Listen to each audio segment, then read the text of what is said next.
인터넷 유머 가운데 그런 게 있어요.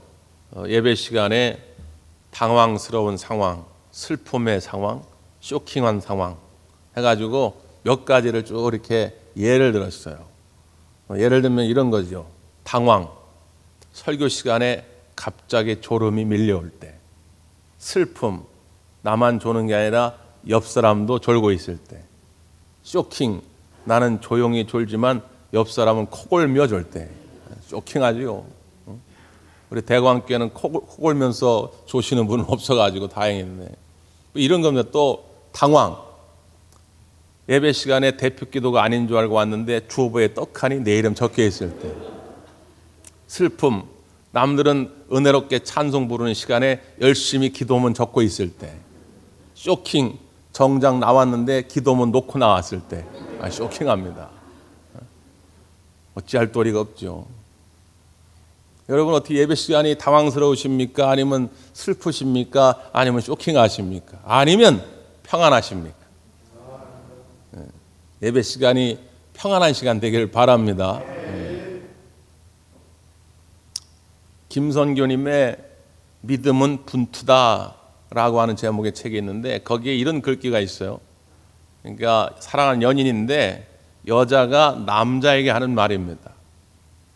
나는 당신의 1000번의 이벤트보다 내가 싫어하는, 내가 하지 말기를 원하는 그 한 가지를 안 하는 것이 내게는 더 큰 감동입니다. 그런 표현이 있어요. 1000번의 이벤트를 아무리 해도 내가 정말 이것만큼은 안 했으면 좋겠다라고 싫어하는 그 한 가지를 안 하는 것이 나한테는 더 큰 기쁨이고 감동이다. 그런 얘기죠. 제가 아는 어떤 분이 옛날에 그런 경험을 얘기하더라고요. 이 남편이 내기 당구에 빠진 거예요. 뭐 일주일에 한두 번 뭐 친구들 만나서 친목으로 한다면 뭐 크게 문제가 될 게 없겠지만 매일같이 새벽 2, 3시까지 당구장에서 내기 당구를 칩니다. 이게 한번 빠져들면 헤어나오기가 어려워요. 어느 날도 새벽 한 3시쯤 돼가지고 들어와가지고 오늘은 그래도 땄다는 거예요. 일을 날도 있는데 오늘은 그래도 한 5만 원 땄다 그러면서 5만 원을 이렇게 주더래요. 아내가 그거를 받아들고 눈물을 뚝뚝 흘리면서 그 남편 보는 자리에서 5만 원을 갈기갈기 찢었대요. 여보, 내가 원하는 건 이게 아닙니다. 이게 아니에요. 또 속으로 지금 아이고 아까운 5만 원 나눠주지 또. 여러분 지금 그 순간에 5만 원이 중요한 게 아니에요. 사랑하는 남편이 매일같이 내기 당구에 빠져가지고 새벽 2, 3시까지 그걸 하고 있으니 가정이며 일이며 어떻게 되겠습니까? 제발 그거 하지 말라고 그렇게 얘기를 해도 말을 안 들어요. 그러니까 거기서 울면서 갈기갈기 돈을 찢어버리니까 그때서야 남편이 정신을 차리더래요. 여러분 우리가 그런 거 있잖아요. 연인 간에도 가족 간에도 정말로 이것만큼은 안 해줬어 하는 그 뭔가가 있어요. 우리 하나님도 마찬가지입니다. 우리가 교회 안에서 주님을 위해, 교회를 위해 많은 일들을 합니다. 물론 중요하죠. 근데 하나님 보실 때에 그렇게 많은 일을 하는 것도 중요하지만 정말 이거 하나만큼은 절대로 하지 말라 하는 것이 있어요. 우리 하나님이 정말 싫어하는 건데 그거를 하게 되면 다른 거 100가지 1000가지 아무리 잘해도 소용이 없다 그 말이에요. 그게 뭡니까? 예배를 무너뜨리는 겁니다. 마음이 떠난 예배를 드리는 거예요. 이건 하나님이 정말 싫어하시는 거다 그 말이에요. 오늘 우리가 말라기서를 몇 주간 묵상하려고 합니다. 말라기서가 쓰여진 때가 언제냐면 주전 466년, 주전 한 5세기경쯤 돼요. 그리고 신약성경, 마태복음이 시작되는 건 영년이죠. 그러니까 한 500년 동안에 말라기가 끝이 나고 마태복음이 시작되는 중간에 공백기가 있습니다. 그 공백기의 시작을 알리는 게 이 말라기예요. 그 500여 년 동안 이스라엘은 정치적으로, 경제적으로, 사회적으로 암흑기를 지납니다. 많은 외세에 시달리게 되면서 단 하루도 평안한 삶을 살지를 못해요. 그런데 그 정치적, 경제적, 사회적 암흑기 시작이 어디서부터 왔느냐? 그건 바로 예배의 붕괴라는 거예요. 그걸 오늘 말라기서가 우리에게 보여주는 겁니다. 이 말을 거꾸로 이야기하면 하나님 앞에 온전한 마음을 드리는 예배가 살아날 때에 정치도 경제도 사회적으로도 모든 것이 다시 살아날 수 있다고 하는 것이죠. 그래서 이 말라기서를 보면서 우리는 마치 내 영혼의 거울을 보는 것처럼 들여다봐야 됩니다. 우리가 거울을 딱 들여다보는데 참 잘생겼네 그랬는데 갑자기 여기 얼굴에 검은 게 묻을 수 있잖아요. 검은 게 묻은 게 거울에 비쳤다고 해가지고 거울을 욕하진 않잖아요. 거울을 때려 부시진 않잖아요. 가가지고 씻으면 그만입니다. 말라기서를 들여다보면 종종 우리의 영혼에 묻은 그 뭔가 티끌을 발견합니다. 나도 모르는 사이에 나태해진 나의 마음을 이 말라기서를 통해 발견하게 돼요. 그때 다른 거 걱정할 거 없습니다. 다시 하나님 앞에 돌이키면 돼요. 돌이키면 아무 문제가 될 것이 없는 것이죠. 하나님은 계속 오늘 이 말라기서를 통해 우리에게 물을 것입니다. 정말 진정한 마음으로 예배하고 있는가? 아니면 예배하는 척만 하고 있는가? 정말 하나님을 뜨겁게 사랑으로 섬기고 있는가? 아니면 정말 하나님을 그냥 사랑하는 척, 섬기는 척만 하고 있는가? 여러분, 요즘 우리가 길을 가다 보면 지방선거를 앞두고 운동원들이 막 나와가지고 각자 자기가 지지하는 후보를 막 이렇게 선전합니다. 근데 두 종류의 사람이 있어요.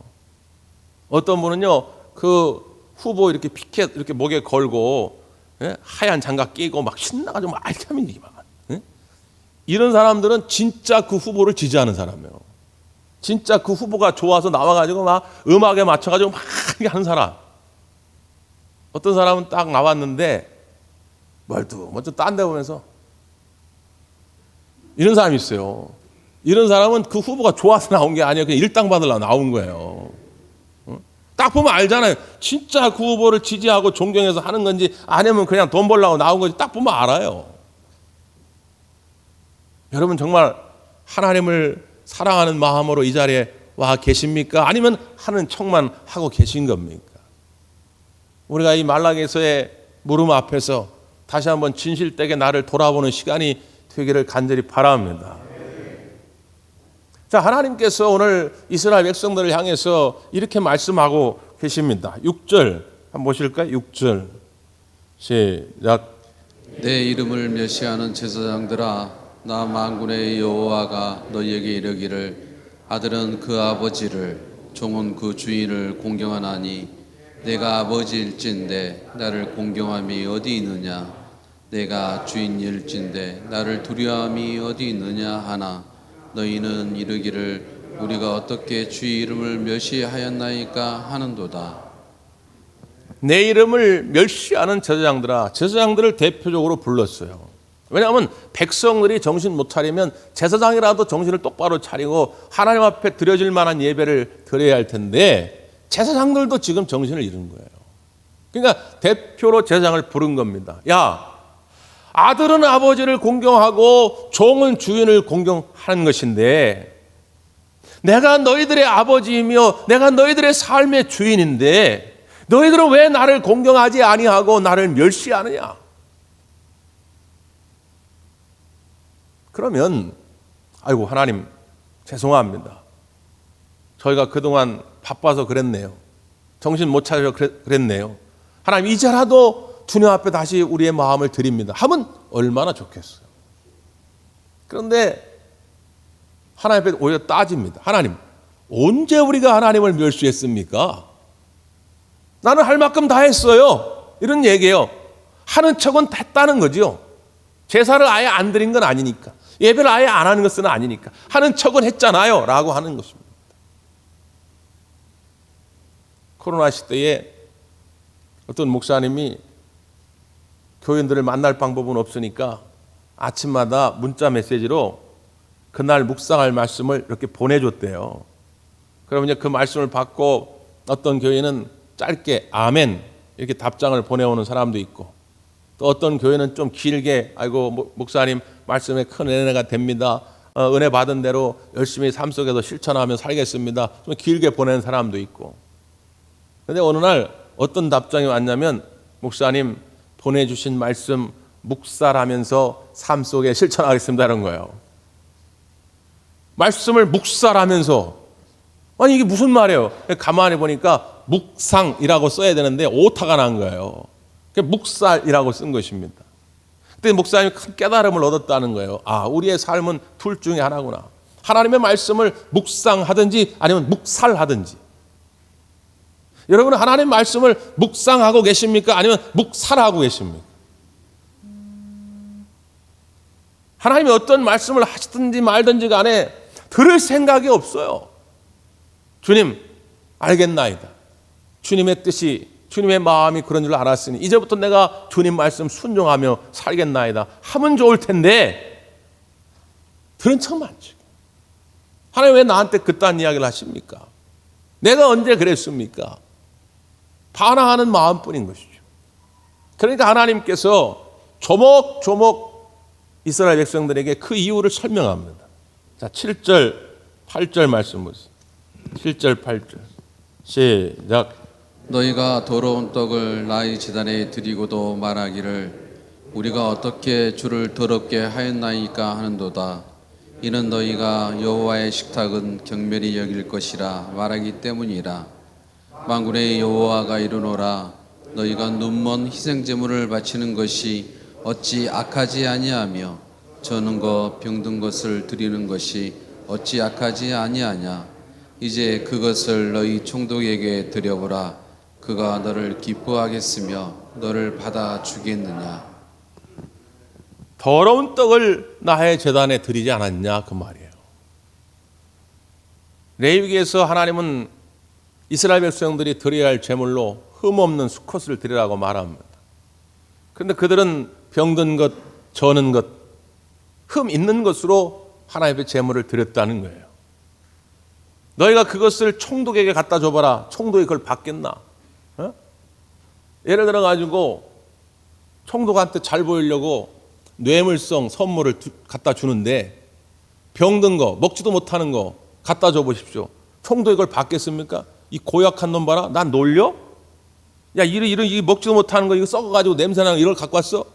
총독이 오히려 가만두질 않겠죠.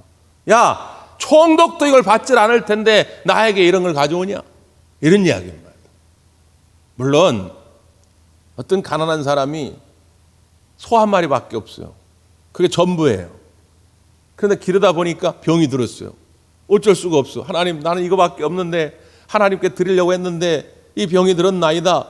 하나님 어떻게 이거라도 받아주소서 하면 하나님 다 이해하실 거예요. 그런 이야기를 하시는 것이 아닙니다. 자, 뒤에 보십시오. 13절, 14절. 13절, 14절 시작. 만군의 여호와가 이르노라. 너희가 또 말하기를 이 일이 얼마나 번거로운고 하며 고숨치고 훔친 물건과 저는 것 병든 것을 가져왔느니라. 너희가 이같이 봉헌물을 가져오니 내가 그것을 너희 손에서 받겠느냐. 이는 여호와의 말이니라.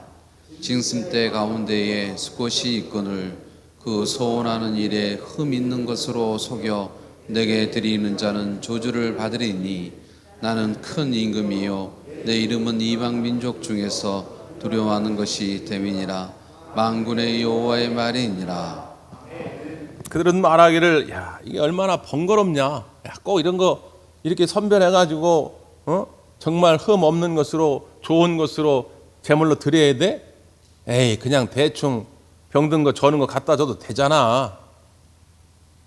그 많은 짐승떼 가운데 흠 없는 수컷이 있었음에도 불구하고 너희는 나를 속였다는 거예요. 이것이 하나님 앞에 죄가 되는 것이죠. 여러분 어떤 마음으로 예배하는 자리에 여러분 나와 계십니까?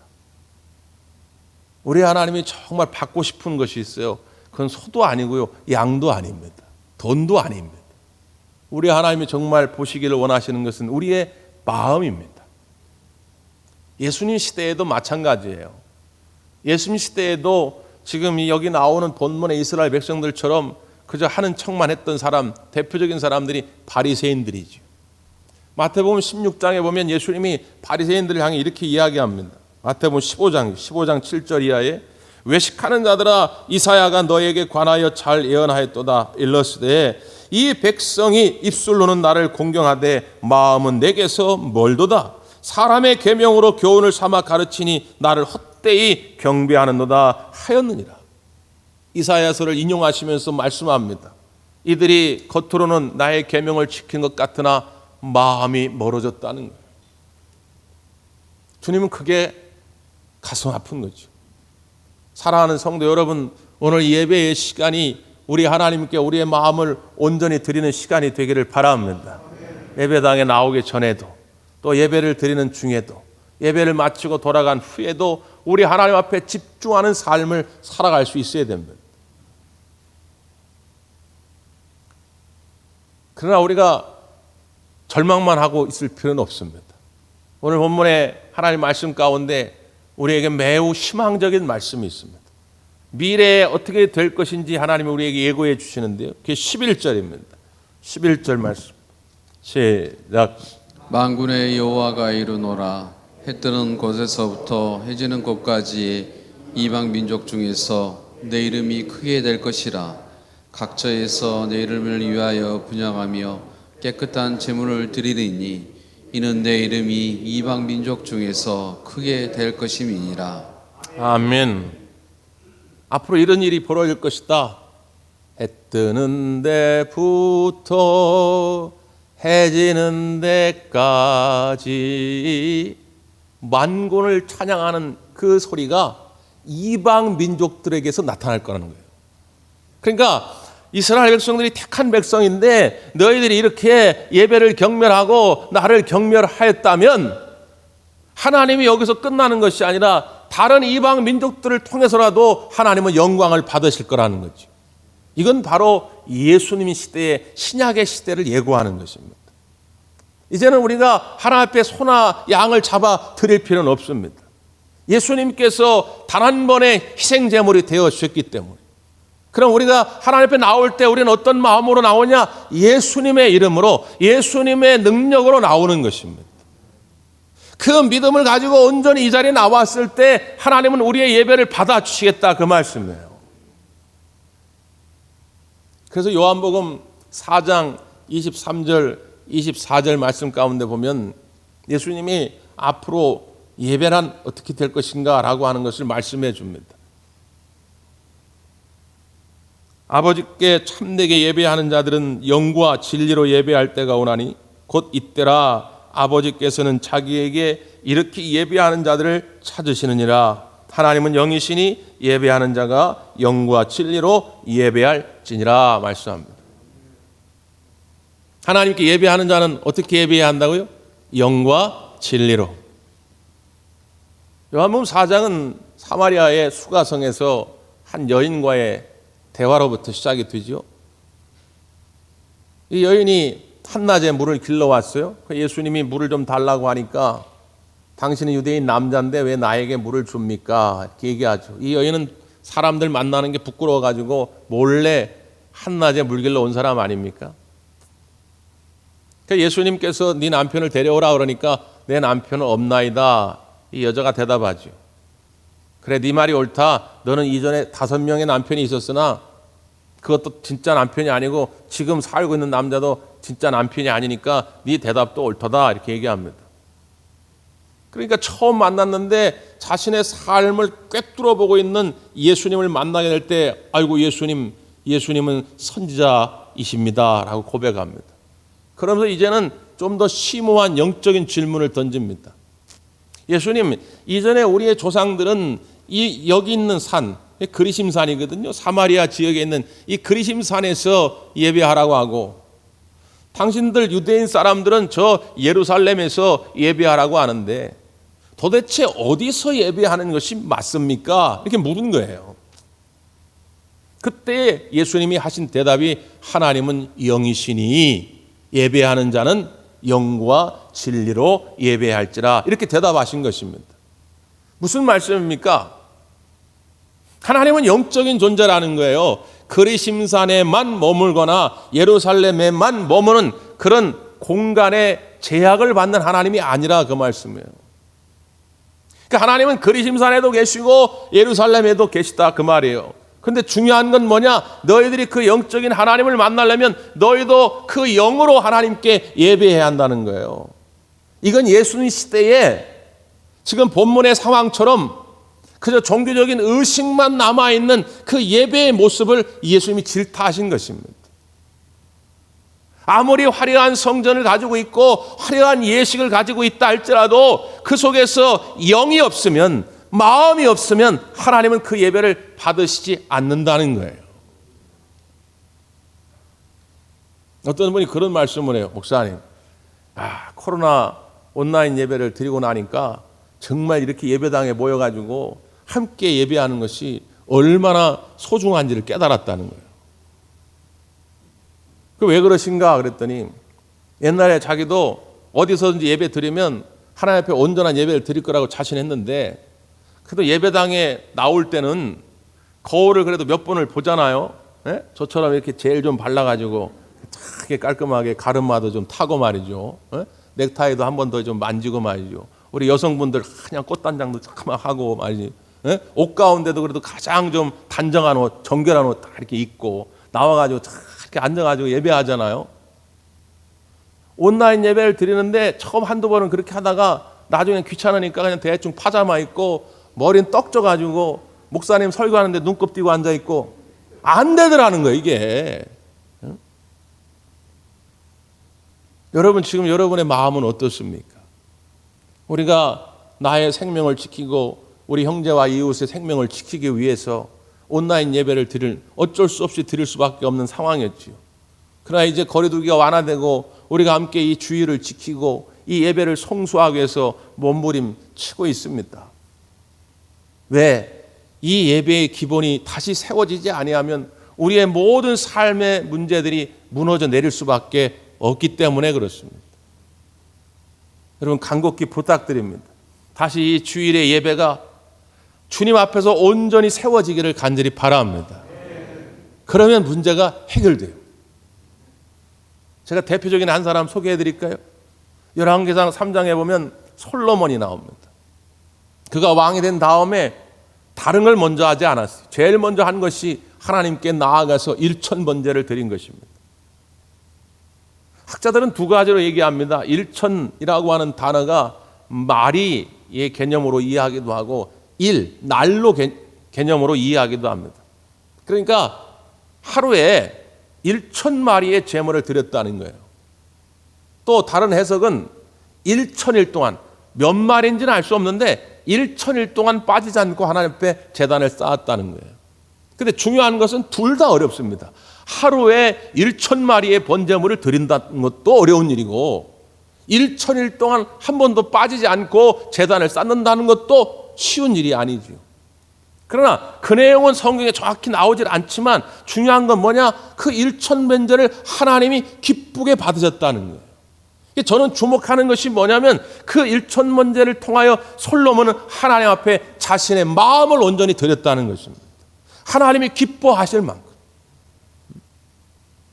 그러니까 하나님이 솔로몬아, 내가 이제 너한테 무엇을 줄꼬 묻습니다.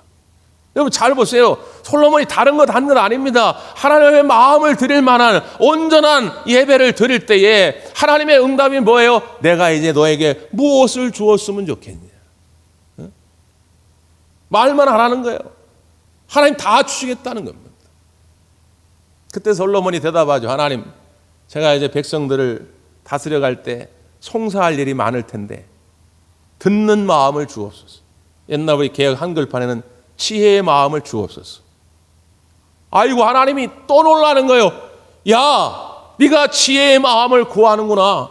그럼 당연히 지혜의 마음을 너에게 줄 것이고, 네가 구하지도 아니하였으나 너에게 부귀와 영화도 내가 주노라 말씀합니다.